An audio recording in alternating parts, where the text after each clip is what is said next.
Não há drogas no meu sistema. Eu fiz. Por quê? Por que você matou a menina de 3 anos? Após confessar um ato horrível com uma garotinha, esse homem da Louisiana jamais sairá da prisão. Temos uma cena muito ativa, traumática e trágica, a morte de uma criança de 4 anos. Mas há muito mais nesse caso, nós estamos apenas na ponta do iceberg. Obrigada por se juntar a nós no Law and Crime. Eu sou Elizabeth Milne. Daniel Wayne Callahan se declarou culpado de sequestro com morte e transporte interestadual de menor. Agora, isso acontece depois que ele supostamente esfaqueou a mãe da garota várias vezes antes de sequestrar as 2 filhas dela. Eu acho que nenhum de nós pode realmente determinar qual seria o motivo para esse tipo específico de crime. Após sua prisão, Daniel Callahan foi cercado por repórteres locais que tentaram fazer a ele a pergunta que estava na mente de todos. Ele matou Aaron Brunette, de 4 anos, veja a resposta dele. Você matou Mira Burnett? Infelizmente, tomando Alexa Pro, sóbrio, sem drogas no meu organismo, eu matei. Mas como chegamos até aqui? Temos que voltar para junho do ano passado. Foi quando o corpo da mãe da Erin, Kelly, foi encontrado dentro da casa dela. Kelly foi encontrada por seus parentes, que ligaram para o 911. Foi uma cena horrível. Kelly estava coberta de sangue. De acordo com a polícia, ela havia sido esfaqueada várias vezes, dezenas de vezes. O carro dela estava desaparecido. E se isso já não fosse chocante o suficiente, as filhas dela também estavam desaparecidas. As filhas dela eram pequenas. Kelly tinha uma filha de 6 anos e Aaron de 4. Agora foi emitido um alerta Amber. Então, os investigadores receberam um alerta sobre uma pessoa suspeita. Essa pessoa estava no carro da Kelly. Agora, ele supostamente levou a polícia a uma perseguição de carro, levando as autoridades diretamente até onde as meninas estavam. Mas, infelizmente, não era a notícia que ninguém esperava. Cena trágica com a qual estamos lidando aqui no sul de Jackson. Policiais de Jackson foram acionados ao 3050 da Boozer para apoiar os Estados Unidos Marshals. Procuravam um fugitivo da Louisiana. Senhor Callahan, após breve perseguição, eles o abordaram e ele está sob custódia. Como o senhor sabe, um alerta Amber foi emitido para 2 crianças que estariam com ele. O Sr. Callahan também é suspeito de um homicídio que aconteceu em Tangible Hole Parish, Louisiana. Durante uma busca na área feita pelos policiais de Jackson, eles localizaram uma criança morta na floresta. Suspeitamos que seja uma das crianças que ele mantinha e trouxe ilegalmente de Tangible Hole Parish, Louisiana. Uma das crianças, Montestana, de 6 anos, foi levada ao hospital para receber tratamento. Mas, pelo que entendi, a criança de 4 anos está morta na floresta. Ainda estamos tentando determinar a causa da morte, mas temos uma cena muito ativa aqui neste momento. Uma cena muito traumática, uma cena muito trágica, né? A morte de uma criança de 4 anos, mas o suspeito está sob custódia. Então, quem era o suspeito deles, Daniel Wayne Callahan? Por que ele sequestraria Erin e sua irmã, levando-as de La Ranger até Jackson? Se você pensar bem, essa viagem deve ter sido aterrorizante para Erin e sua irmã. São cerca de 2 horas de carro de La Ranger até Jackson. Elas não estão com a mãe, estão com um homem estranho. Segundo relatos, os vizinhos ouviram elas chorando e gritando. Durante o interrogatório de Daniel com a polícia, ele supostamente confessou ter assassinado Kelly e o pequeno Aaron, de 4 anos. Ele teria admitido esfaquear Kelly várias vezes. Ele admitiu que roubou o carro de Kelly, que levou da Louisiana para o Mississippi, e supostamente confessou ter sufocado a pequena Erin, de 4 anos. Segundo a polícia, ele tinha um motivo perturbador para manter a irmã dela viva. De acordo com o depoimento de causa provável, ele tinha a intenção de manter a menina de 6 anos viva para mantê-la como escrava sexual. De acordo com documentos judiciais, Daniel supostamente disse que queria matar Kelly há muito tempo. Muito do depoimento de causa provável foi editado, mas Daniel Callahan deixou várias pistas para ser encontrado. A irmã contou às autoridades que recebeu mensagens do irmão pelo Facebook da Kelly dizendo que precisava de dinheiro para gasolina e pedindo envio pelo Cash App. Ela afirmou não ter enviado dinheiro e relatou à polícia que ele era violento. Mas alguém supostamente queria ajudá-lo. Quando ela e Callahan se encontraram, onde eles se encontraram, o que ela viu, o que ela fez? Segundo autoridades, após supostamente matar Kelly e sequestrar suas filhas, ele levou seu carro para Macomb, Mississippi. Depois, devolveu o carro de Kelly à Louisiana e buscou Victoria Cox, sua suposta cúmplice. O escritório do xerife obteve algumas informações de que uma mulher adulta estava com Callahan e as duas crianças menores em algum momento, acho que na quarta-feira, em Jackson, Mississippi, em um motel.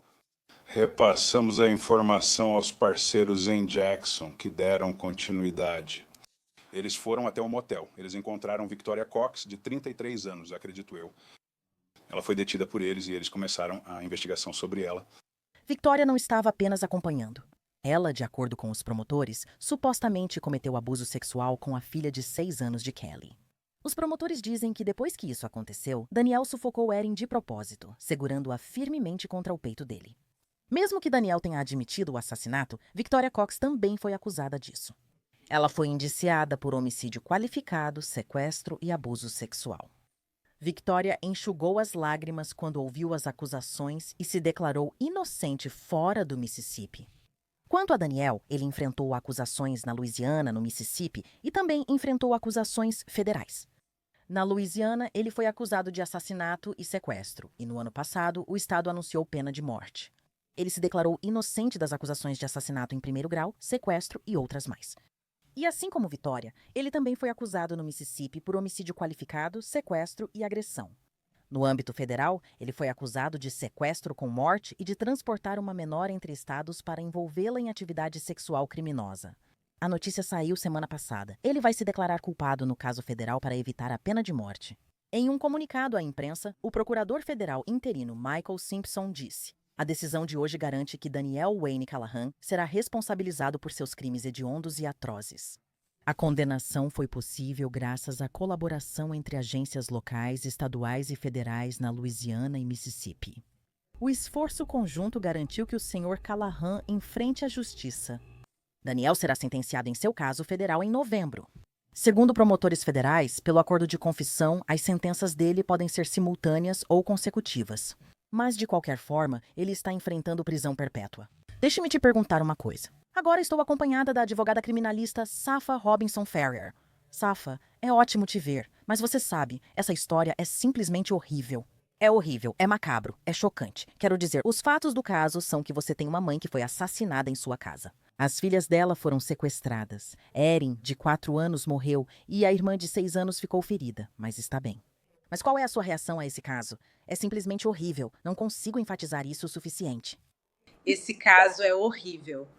E eu acho que esse caso é o pior pesadelo de qualquer pessoa, especialmente de uma mãe que estava em um relacionamento com alguém que acabou matando ela e depois ferindo seus filhos. E para qualquer pessoa do público ou da comunidade que se importa com mulheres, crianças e coisas desse tipo, é realmente muito triste. É realmente horrível. É difícil lidar com um caso assim, seja como promotora ou advogada de defesa, devido à gravidade das acusações. Ao falar da natureza horrível, refiro-me a dezenas de esfaqueamentos e ao sequestro de meninas pequenas. Você acha que esse era o plano dele desde o início? Foi premeditado? Ele tinha isso na cabeça e simplesmente pensou: vou executar esse plano terrível e nojento. Sabe, é realmente difícil dizer. Por um lado, você sabe, em um caso desse tipo, não é incomum que já tenham ocorrido casos anteriores de violência doméstica. Pelo que sabemos, esse homem e essa mulher tinham um relacionamento conturbado. Garanto que ocorreu violência doméstica ou algo assim nesse relacionamento. Então, quando você tem uma situação em que alguém está esfaqueando outra pessoa 50 vezes, isso é algo tão passional, tão horrível, que há uma grande chance de que isso tenha sido considerado, sabe, um crime passional e, sabe, algo simplesmente tomou conta desse indivíduo. Mas, por outro lado, parecia haver um plano calculado em que ele iria sequestrar essas garotas. Ele chamou de um cúmplice para fugir da área. Essa pessoa também participou do suposto abuso de uma dessas jovens. Então, essa parte parece um pouco, se não totalmente, premeditada. Certo, especialmente porque são meninas pequenas e parece premeditado, já que uma delas, segundo o depoimento, foi mantida por perto só para fins sexuais. Quando você pensa nisso em relação a uma criança, quando pensa nisso como um todo, é simplesmente horrível. Eu realmente não tenho palavras. Então você fala sobre transportar essas meninas da Louisiana, de onde elas são, onde, infelizmente e tristemente, a mãe delas foi morta, até o Mississippi. As crianças foram ouvidas gritando. Havia outros aspectos, incluindo o fato de que foram encontradas gaiolas naquela casa, pequenas gaiolas de animais. Realmente parece que era tipo uma casa dos horrores. O que me surpreendeu foi que a maioria dos réus, ao serem acusados de algo horrível, normalmente negam. Não fui eu. Eles negaram, mas ele realmente admitiu ter assassinado o Aaron, de 4 anos, ao vivo, nas notícias locais. Você ficou surpresa por ele ter sido tão aberto e tão indiferente em relação a fazer algo tão horrível? Não surpreende ao lidar com um suposto psicopata. E parece que é isso que esse indivíduo provavelmente é e quem ele é. E então, o fato de ele ter revelado isso ao vivo na televisão, admitido sem qualquer resistência real, realmente me mostra que, sabe, ele tem algum tipo de problema mental, algo doentio acontecendo com ele mentalmente. E não só isso, mas que ele achou gratificante, de certa forma, dizer sim, eu fiz isso. E o que você fará? Já fiz isso. Então, infelizmente, não é surpreendente quando você está lidando com uma pessoa que tem esse tipo de capacidade mental. Sim, parece que ele queria notoriedade. Quero voltar ao ponto que você citou antes sobre o co-conspirador. Em relação a tudo o que ela supostamente fez, sabe? E ainda precisamos dizer supostamente o que você acha do papel dela em todo esse caso. Você tem uma mulher que supostamente ajudou no sequestro de 2 meninas depois que a mãe delas foi assassinada. Quero dizer, não consigo imaginar que ela receba outra coisa além de possivelmente prisão perpétua. Mas você acha que existe alguma possibilidade de ela receber uma sentença menor? Sabe, novamente, as acusações contra ela são tão horríveis quanto as desse indivíduo ou do réu masculino aqui. E, além disso, são doentias. Elas são doentias por natureza, sabe? As acusações aqui em relação aos atos dela no tráfico dessas meninas pequenas e o que se alega que aconteceu entre ela e a criança de 6 anos neste caso.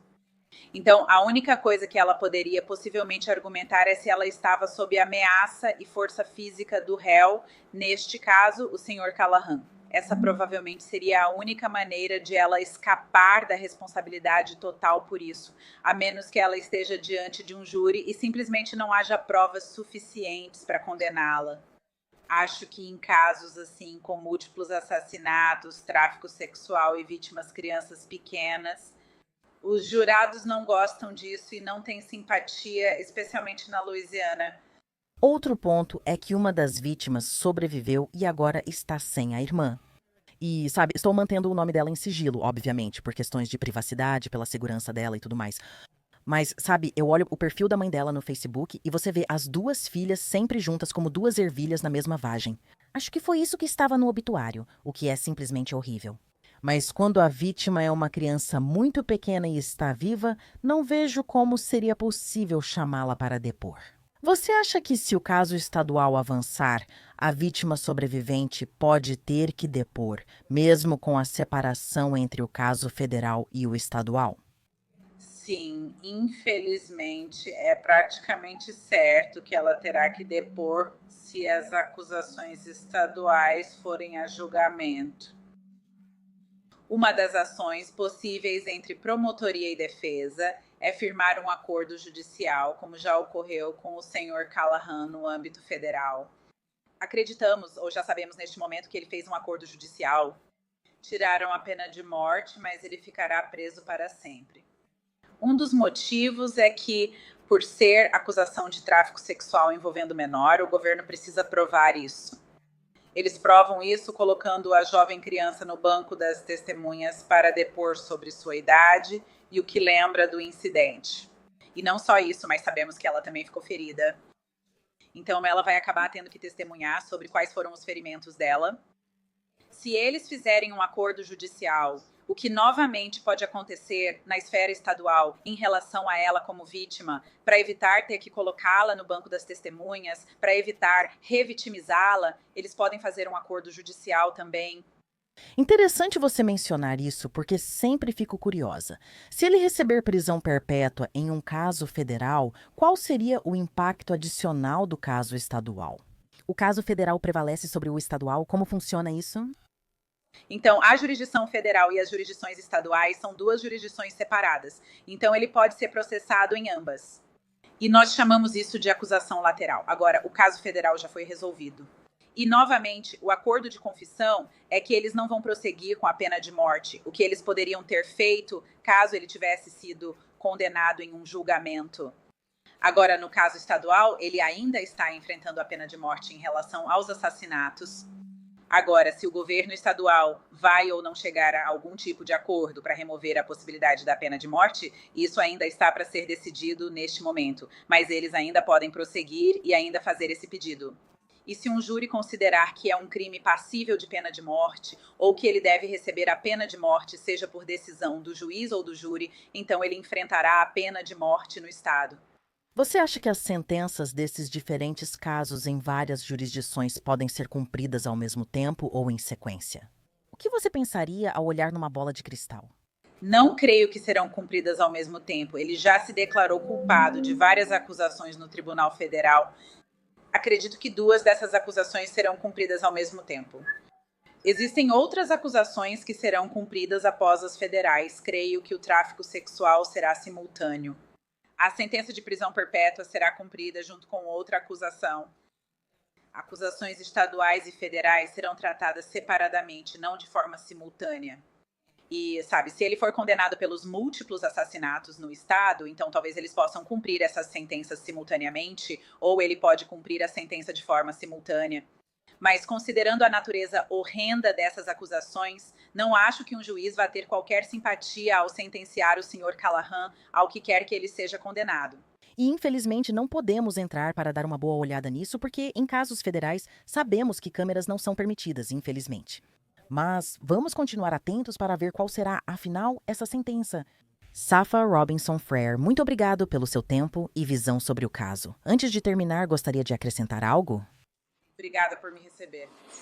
Eu entrei em contato com o departamento do xerife do condado de Tangaparroia e eles me disseram que, embora Daniel Callahan tenha se declarado culpado no Tribunal Federal, ele ainda não foi julgado pelas acusações estaduais na Louisiana ou no Mississippi. Victoria Cox deveria ter sido julgada no início do ano, mas foi adiado para 8 de dezembro.